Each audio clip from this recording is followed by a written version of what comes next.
What is up, Astros fans? Welcome to episode 68 of the Believe in Astros podcast on the Believe Podcasting Network. I'm Geoff Blum alongside my partner, Geoff Blum, who's back from the longest roadie of the season. And that's a long road trip, Blummer. It was a long one. We left early on or late on a Wednesday. We had an off day in Seattle, then an off day in Chicago. So when you include those two off days into a 9-game trip, it extends it a little bit. And we've got two more this season. Are they that long? Are the other two this year that long? Or are they're see. Pretty close, right? Yeah, they're extremely close. And they actually might be longer because really? The end of June. Yeah, the end of June, we've got day off on June 22nd, 3 games in LA. It looks like an off day in St. Louis for 3 days, and then a 4-game series in Texas to finish off that road trip. Oh, God. 4 days in Dallas. God bless you. When is that? June what? What's the date on that? June 22nd to July 3rd.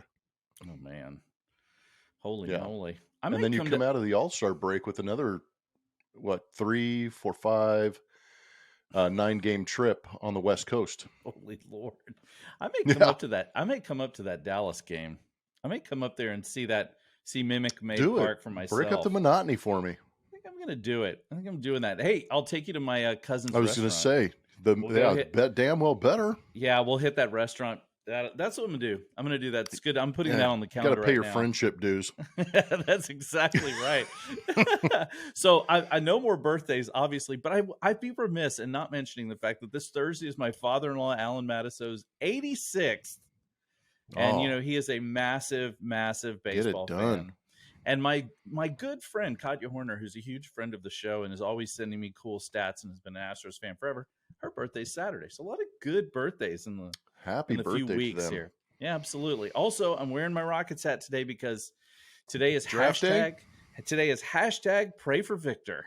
The draft lotto is tonight to decide who is going to draft the unicorn, Victor Wembanyama. We'll see. How's it going this morning, Blummer? Are you glad to be home? Always glad to be home. Yeah, laundry day yesterday was excessive, but eventually got done. And it's a 2-person show too. I usually get it started and then leave.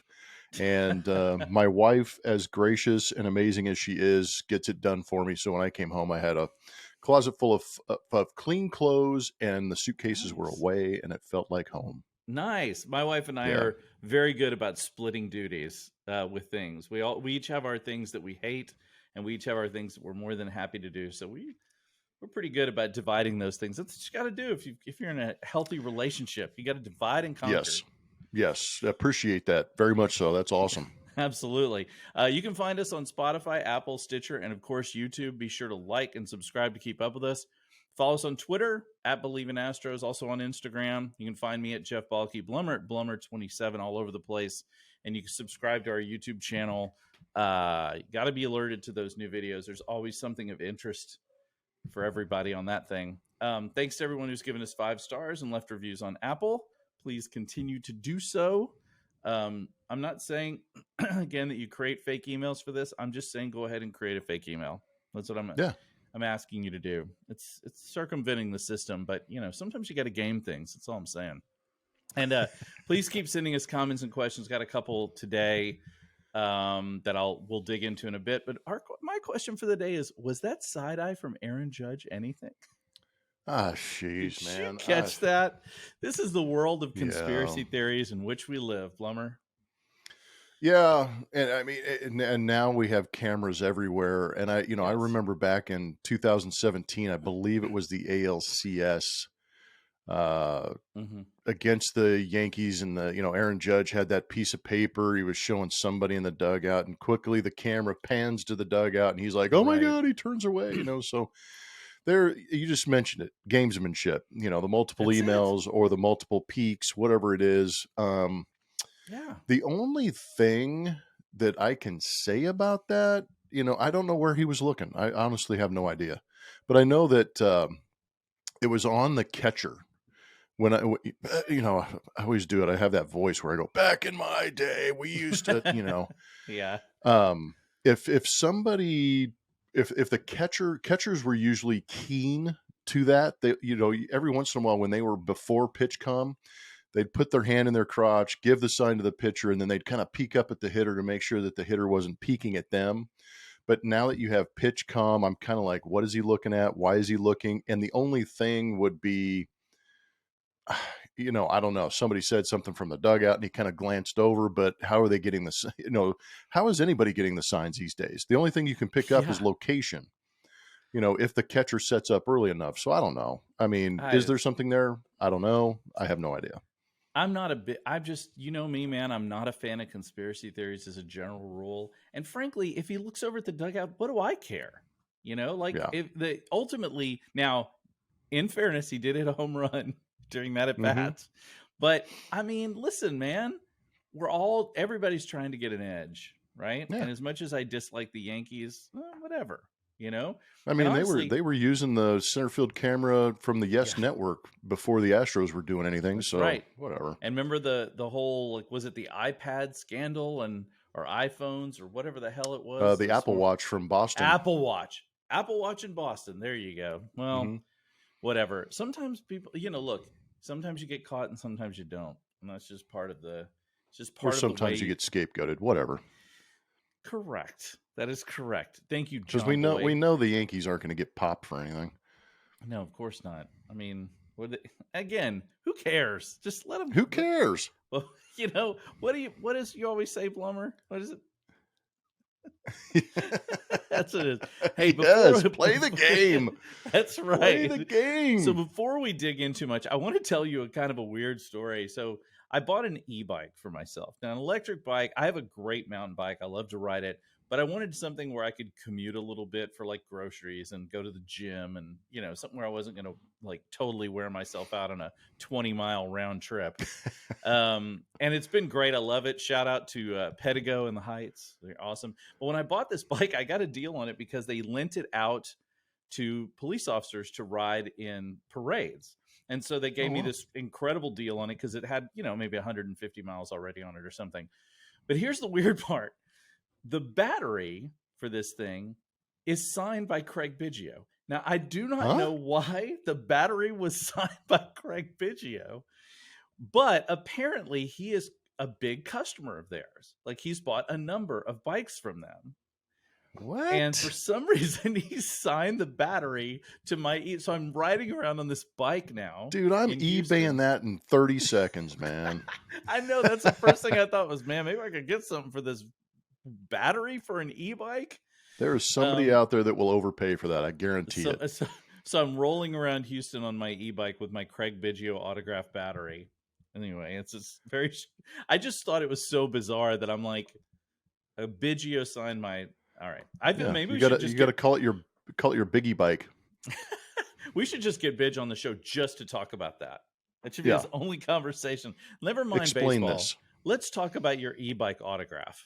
Anyway, okay. I want to know. Moving on, a pretty uncharacteristic outing from Fromber last night. The dude could not hit the strike zone. Did you see anything odd in his delivery, or like what? Did you see anything? No, he just looked fatigued from pitch one. Just for me personally, the first pitch of the game, he was wiping sweat off his brow. I don't know.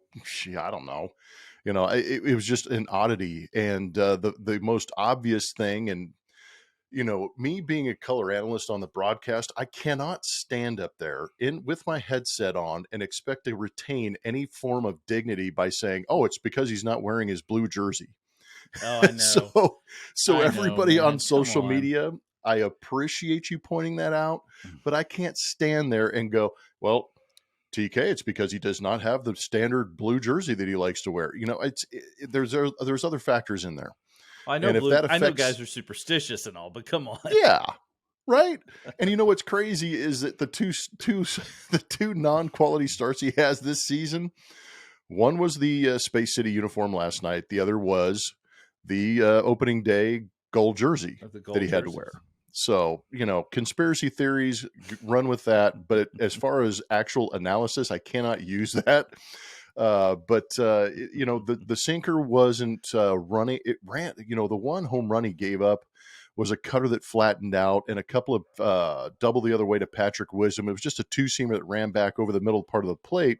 So to your point, you make a great point that the command wasn't there because he was off the plate, but when he was on the plate, he actually got hit around a little bit because the mistakes were out over the plate. But at the same time, it was one of the more odd stat lines I've seen because, yeah, he got hit hard, but he still had 8 strikeouts in four and 2/3 or 4 1/3 or whatever it was. I was like, dang. So he still had the swing and miss stuff, but the timing of the hits was terrible, and the slug number was actually pretty high against him in that game yesterday against the Cubs. It just seems like he caught too much of the plate when he did. Yeah. And when he didn't, he was just off. I mean, he still had good movement on his fastball. You know, this was that arm side movement he gets. He gets a lot on that. He gets thing. a ton of it, man. And he's throwing hard, you know. Yeah. It's not exactly a sweeper, which is all the rage. Yeah, sweeper, now. No sweeping. Yeah. It's but what was crazy to me, oh man, I had a thought in my head and it completely blacked out. Welcome to 9 a.m. in the morning. Yeah, no kidding. It got me good right there. So swing and a miss. I'm 0 for 1. Well, so the bullpen, as usual, was lights out, including Rafael Montero, who has followed with some struggles. I mean, the guy has been. Thank you for Jeremy Pena. Yeah, I was going to say, man, I still gave up hard contact, but Jeremy Pena with just the lights out defensive play of the night. But, you know, and I feel like that's the kind of thing that Mike could get him feeling a little bit better. You know, it gets a clean inning, you know, so I'm sure he said, you know, after his last outing that he was throwing his pitches. He was just catching too much of the zone. And you would think with a guy like Montero that he's not, I mean, he's, you know, throwing 95, 96, but he's not throwing 99 like Stanek did last night, almost blowing a hundo on occasion. So I don't think he can just blow by guys. So he's got to locate.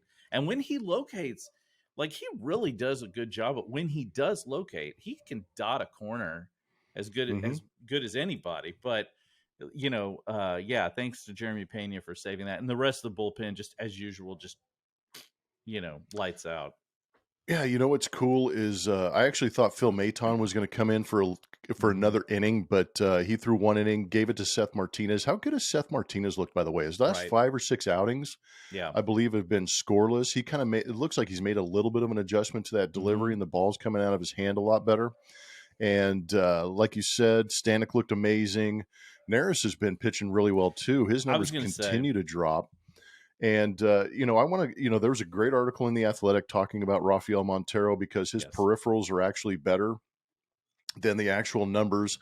Now, I know that, you know, you're getting paid and judged on your actual production and your actual numbers.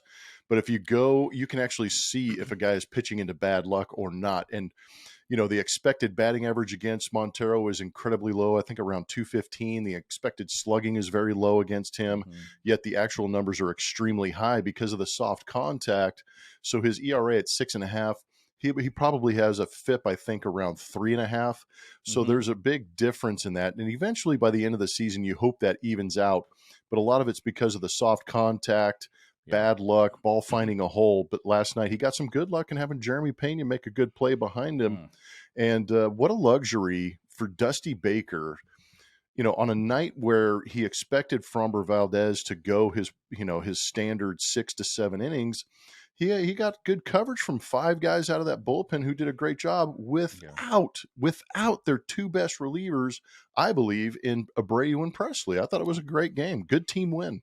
It was a very good team win. We're going to dig in a little bit into the pitching numbers here in a minute. I've got some interesting stats on that, but we could call Jeremy Pena. It's a blue star play, Blummer. Yeah. We'll give him a blue star on that one. Jose Abreu, speaking of maybe turning a corner, he had a double, a single, a walk. Last time he was on base 3 times.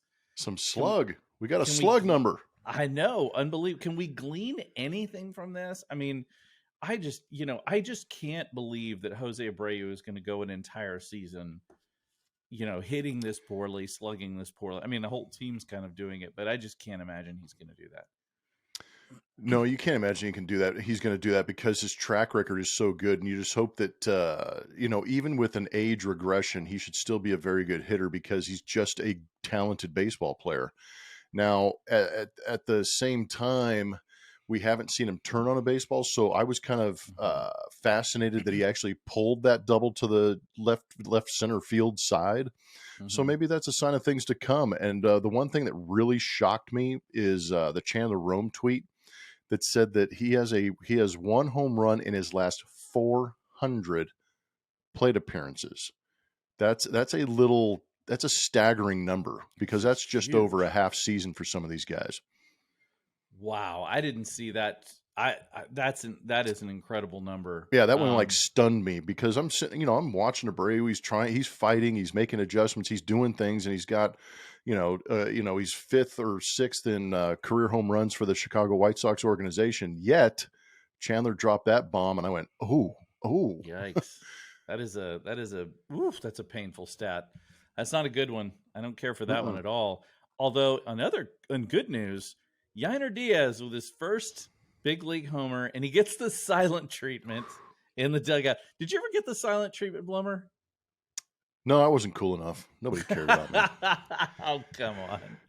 No, that was no. I never did, but that was one of the more, because we saw that happen to Altuve a couple of years ago. Yeah, when it took him 100 bats to hit his first home run, but.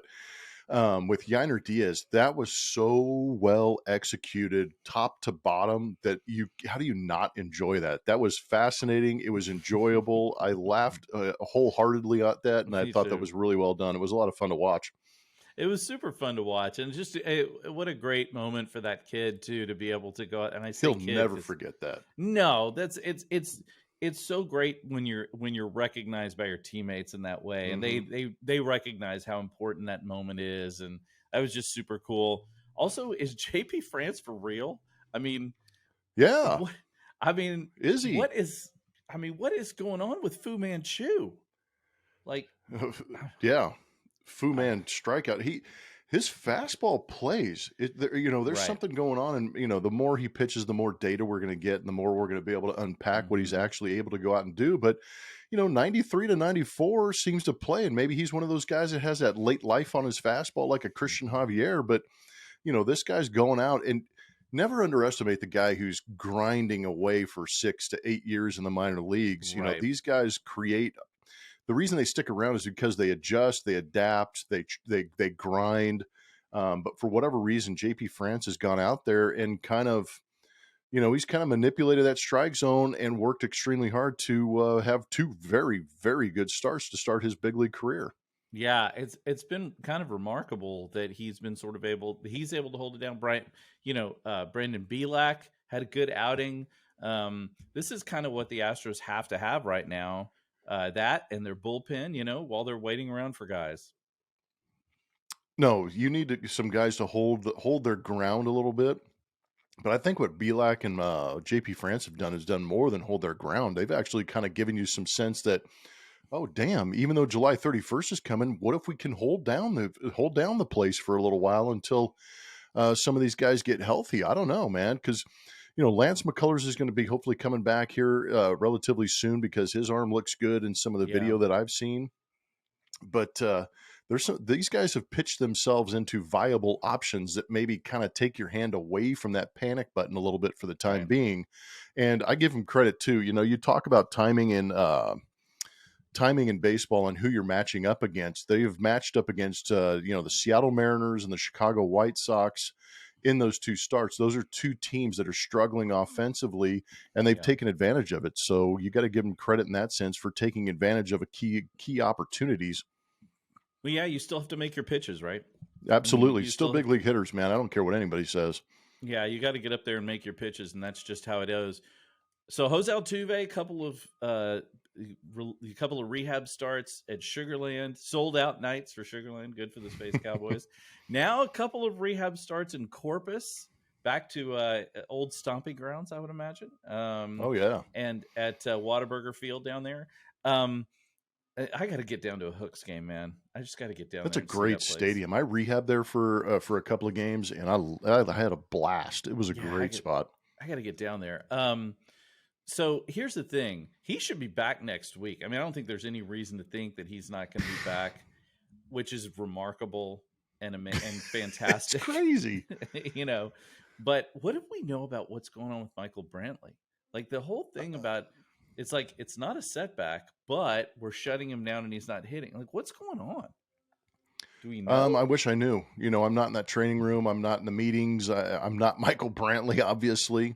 I know you can see the disappointment when he's talking about it because he wants to be Yeah. back playing too. But I have no idea. You go through this process of rehabbing and it just takes maybe one swing or an awkward move, and all of a sudden you've got swelling, inflammation, or you tweak it and you just don't feel right. So I don't know what's going on, but I know that it's disappointing for us. It's disappointing for him. Yeah. But again, at the same time, in these situations, when you have that kind of surgery, you have a tendency to err on the side of caution. And maybe Yeah. that's what this is, and just let it settle down a little bit and he'll get back out there swinging again. But, you know, when he gets healthy enough to get back on the field, I would imagine that rehab window is going to be a little bit smaller than it was previously, where he was out there for 2-3 weeks getting hit, getting at bats. I Yeah. think it's going to be a little bit more brief than that. It's just going to go out there, make sure it's right, make sure it's not swelling up or inflaming or Yeah. whatever the comment was, and then he'll get back on the big league team. I don't think it's going to be as extensive. Yeah, I think you're probably right. We'll just have to see. Like you said, I kind of tend to think with things like this, they do just sometimes it's just like, listen, he got a tiny little there's something weird in his shoulder, so let's just hold on, everybody, take it easy. You know what I mean? Mm-hmm. And I can see where that would be an issue, and might just shut him down a little bit. But the thing is, the Astros really do need him back. So Yes, Channel Rome please. tweeted this out, and this was the Astros are slashing 238, 308, and 364. This is after 39 games. And their OPS is 672, which is 28th in baseball. Last I checked, there's only 30 teams in the big leagues. Exactly. Their slugging percentage, 364, is 27th. Another friend of the show, Greg Cartlett, pointed out to me this morning on Twitter that the overall team OPS right now is lower than it was during the 300 loss seasons.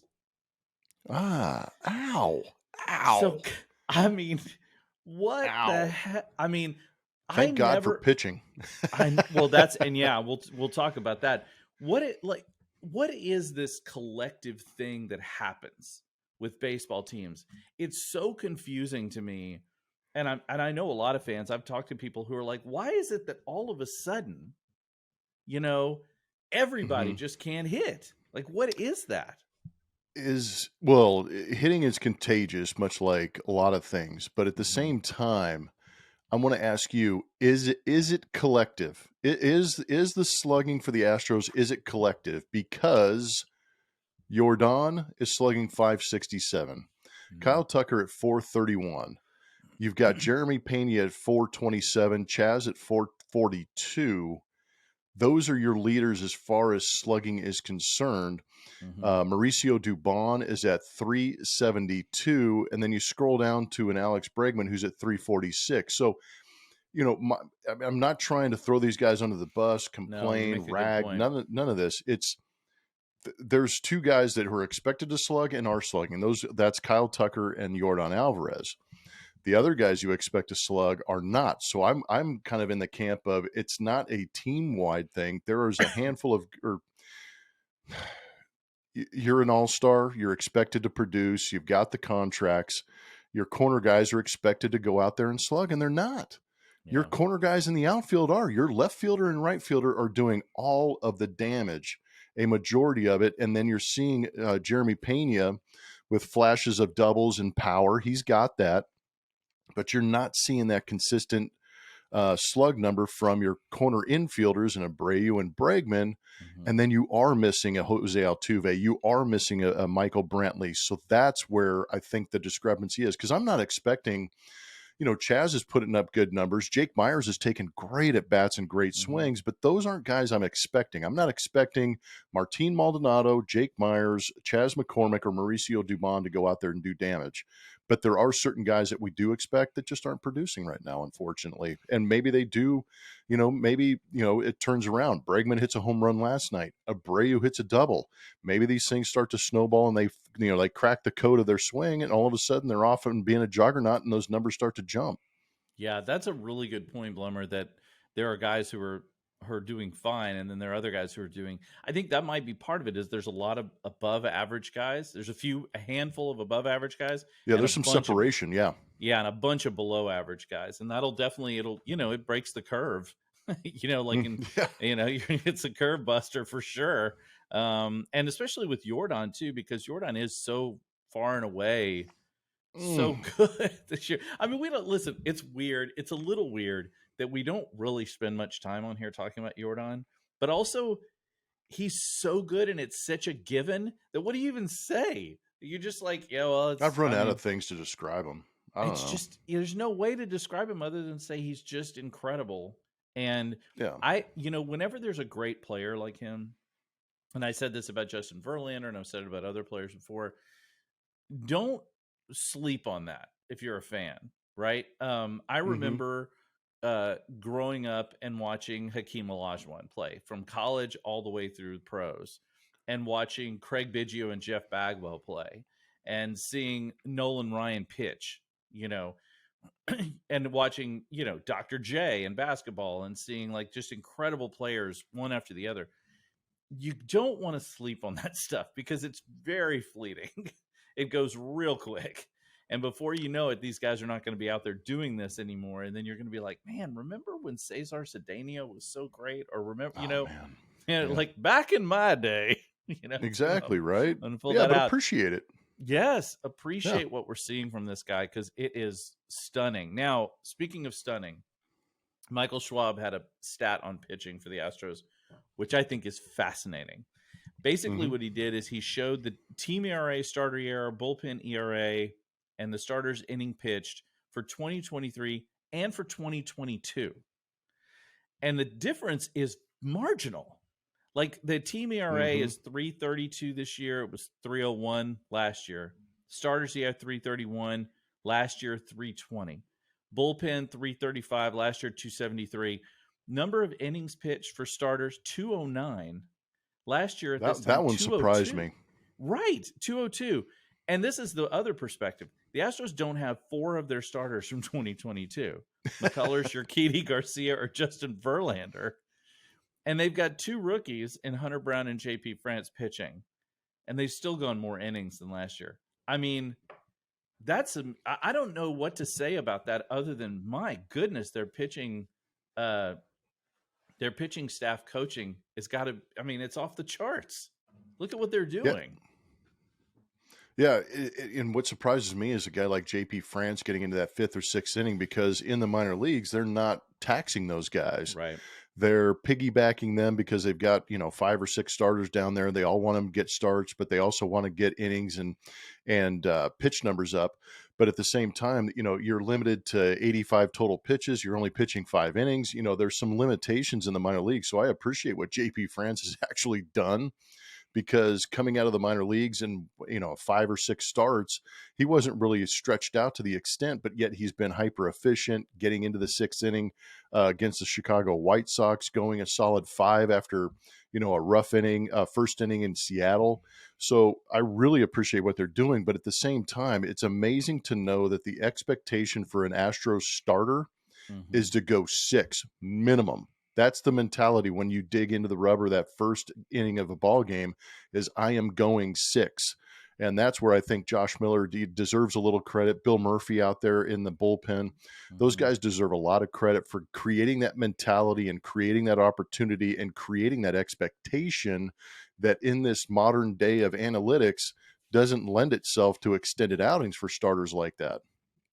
Yeah, it's just been really impressive to see how the Astros, just how they grind it. Like they leave their guys out there. It's pretty rare to see somebody come out there and say, okay, you're getting drilled. Sometimes you just got to, it feels like you've just got to take one, if you're getting hit around. You will learn how to be poised in those situations, or you will be let go or sent down. So, it's the fight or flight, and these guys are fighting like crazy. It's a fascinating to look at those stats, though. and to see like how close they were compared to last year. I think one of the difficult things in baseball and is that it is so long. The season is so long, and there's so many at bats and so many pitches, and so Mm-hmm. there's a recency bias that happens probably more so in baseball than in anything else. Like with football, for example, everything's concentrated in every single week. So Yeah. and then you spend a whole week breaking it down and talking about it. With baseball, like one bad play, you can't really think or talk about it for very long because you got another game the next day and you just keep moving. But for fans, you know, I was telling my buddy, like I told you the other day, my buddy likes to refer to Ryan Presley as Ryan Stressley. And and he is he's of the mind that Presley, you know, just shouldn't be the closer. And I'm like, yeah, but look at his numbers. I mean, look at how good he's been. Does he occasionally blow a slave? Yeah. Doesn't Yeah. everybody?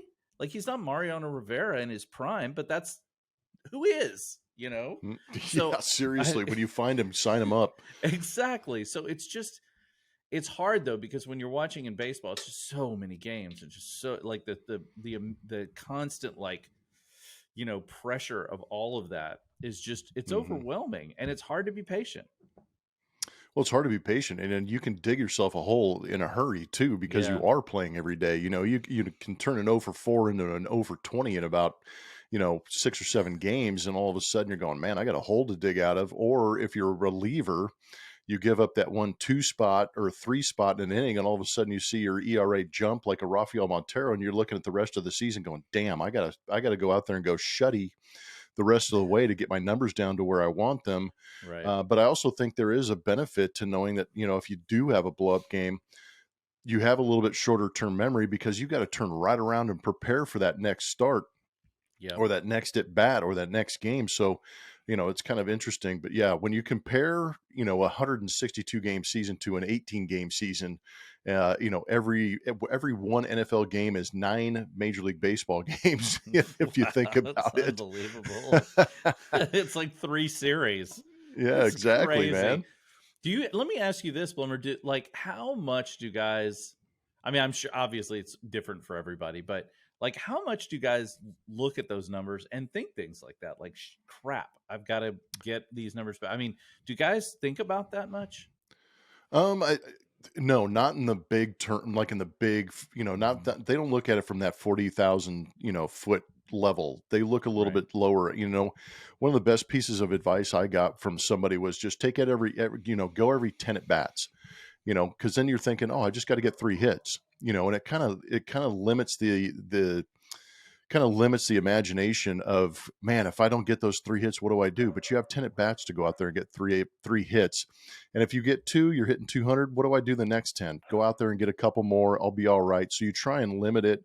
I know a lot of guys used to look at it monthly. They would give themselves, I want to hit 3 to 5 home runs. I want to drive in so many runs. And then all of a sudden you kind of said, okay, that month's over. What do I have to do next month? And let's go out there and try and attack it that way. But once you start looking at, man, I'm only hitting 200 right now. That means I've got to, you start doing big math. That's when you got big problems. I can imagine. I just think it's a wild the kind of pressure that comes along with that kind of stuff. And yeah, I think that looking at it every few, it's one of the very few professions of any kind, never mind sports or anything else, where 30% success rate is considered like elite. I Mm-hmm. mean, that's just unbelievable. So, last thing before we go, we got the Cubs for a couple more games. I will be at the ballpark tonight, taking in the doing my usual taking in of the game and trying to assess what's happening. I don't know what the hell I'm going to find out that anybody else won't, but we'll see. We'll give it a shot. And then the A's. So the Astros do have a chance to make up a little bit of ground here. You don't ever want to put count your chickens, as they say. But Mm-hmm. I mean, this is probably the right time for them to start making a little bit of a move if they were going to do it. And then maybe get Altuve back next week, and who knows? Yeah, TK and I talked about, I think it was that last game on the road trip where they were 1 game above 500. And Mhm. I don't know if it's 500 fatigue or what, but just the two of us were just kind of like, man, can we get past this 500 mark and not think about it anymore? Right. They were like 20-19, and we're like, man, this team's too good to be at 500 right now. And Mm-hmm. we know they're beat up. There's injuries, maybe some tough competition at the end of April, but this is definitely a spot. Finishing with the Chicago White Sox, taking 2 out of 3 from them was a good thing, because that's a team in complete turmoil. They really are. And then you have the Cubs coming in, who maybe overachieved early in the year. Now I believe they've lost 15 of their last 20 or something like that. So they're kind of reeling a little bit. It's good timing to go beat up on them. And then you have the Oakland A's. So this homestand is a real opportunity, like you're pointing out, for them to get 6.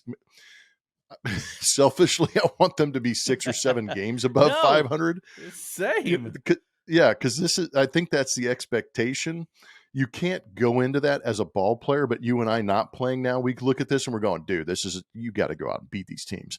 They know that internally, but at the same time, you have to go out and do it. So you can't go out there and say, oh, we're going to win this ball game.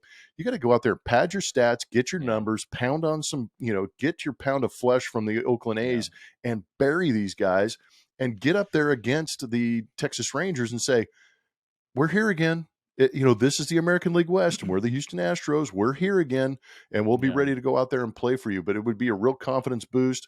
It'd be a stat boost, and obviously it'd put a lot of us behind microphones at ease talking about this team. No doubt. And I tell you what, the Las Vegas A's, pardon me, so I'll just go ahead and shoot that out there. But we need to talk about that a little bit more.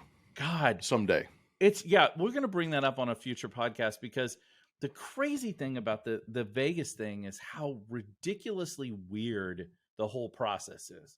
Like the whole thing is just, everything about it. Everything. I'm the more I think about it, the more I'm like, what the hell is going on? So they're like, we're going to build it here. No, we're going to build it here. Oh, we need 500 million from the city. No, we just need 350 million. Just 350 million from the city. It's ridiculous. But you're going to build $1.5 billion stadium or whatever it is for a payroll of $35 million. I don't like. There's certain things where I'm going, okay, it makes sense for the A's to move, but at the same time, I'm so ingrained in Oakland with this team and the history of the franchise. Right. But then I'm looking at Las Vegas, who, there were questions on whether or not they'd make a hockey team work, and they're one of the best franchises in the league now. But I'm going, is Vegas looking at the A's and going, yeah, we got our franchise. I mean, I can't imagine. I don't know what's wrong with the owner. That's what I think might be wrong. That's that might be what's wrong with the owner. The owner might have a blown spootinator. Completely. Oh, you don't want to have a blown spootinator. It's not good for anybody. It's not good for anybody. We're going to definitely talk about that. Maybe we'll talk about that a little bit more on Friday. Because I feel like I need to dig into that a little bit, because so for a while I did spend some time dealing with arenas and stadiums and stuff. Yeah. I have more knowledge about that than I'd care to want to, than I really want, frankly. And I just like viewing this from this distance. It is some of the weirdest and most bizarre stuff I've ever seen, because first of all, the numbers are outrageous. I mean, the numbers are insane. $1 billion for a stadium complex in Vegas is just insane. And then just like when you look at what we've done here in Houston, we spent the most expensive stadium was NRG. Right. Mm-hmm. It was $450 million roughly. It was, I mean, how it was done was not great. But the other stadiums, you look at Minute Maid, under $200 million built, renovations on it about $150 million since then. You've got Toyota Center, cost about $235 million to build. They're working on renovations for that, probably $75-100 million worth of renovations that are going into that. You've got the Dynamo Stadium, which is a super cool facility. Yeah, it is. Much less. All of these money coming from hotel occupancy and car rental taxes, which in Houston is great because we're not a tourist city. So most of the people who come here who do that are people coming for conventions or for business and things like that. So that all just gets written into those costs. But a place like Vegas, where are they going to get the money from? You're going to suddenly start taxing people more in Vegas for, I don't know. Again, I'm going to leave it because I'll just roll on. Well, I'll just I was going to say, rampage because on. I'm still curious if baseball is going to work in Vegas. Well, certainly we don't even know if football a transitory city that has to supply 81 games. You know, Yeah. you in hockey, what, there are 40 games, you know, and then football you have 9 to 10. Right. You know, And by the so I way, mean, let's not forget you've got to send a bunch of people to a stadium that many times, 80 games in the dead of summer in Vegas. Like if football's fall that's a and great winter, point. in the dead of summer, I don't care if people are driving or whatever. I don't care if you've turned that entire stadium into a meat locker. If you're asking me to go out in 105-degree heat to go to a baseball game, just walking across the parking lot is going to be a challenge for some people. I mean, I don't know. They're going to have to build the biggest underground parking lot that's ever existed. I know. And but at the same time, the AAA team in Vegas is outdrawing the big league team. Is it really? I think they announced, 2,500 fans at last night's game in Oakland, which is, I can't even. That makes no sense. 2,500. It was something crazy. I'd have to look it up, but it was in the 2000s. I don't. That's terrible. 2,500, and I feel terrible for those players too. I mean, my goodness, like there's no way to get motivated. No, what are you gonna do? Just go out. Yeah. I mean, I have experience in that. I played in Montreal. I was on contraction phone calls. I mean, I played in Montreal. You were there the year, was it the year they were contracted, or was it when did that happen? I was there. My last year there was 2000, spring of 2002, but I was there 99, 2000, 2001, and I was playing in front of 5,000 fans in an 80,000 seat stadium. Woo! That has got to be painful.